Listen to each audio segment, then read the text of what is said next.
नमस्कार। जय श्रीराम।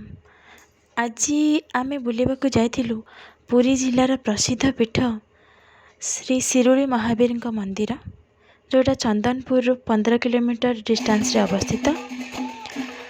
से जगह को आपण गले लागिबो जेमती सतरे सेठारे बजरंगबली निजे उपस्थित अछंती।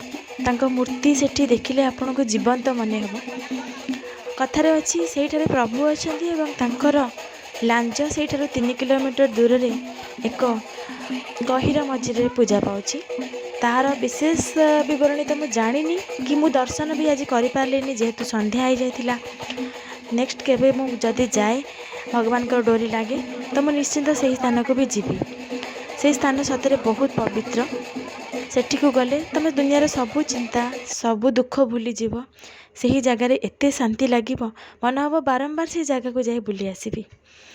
सेठी बहुत शांति लगिला। आपण भी थरे जाए बुली आस।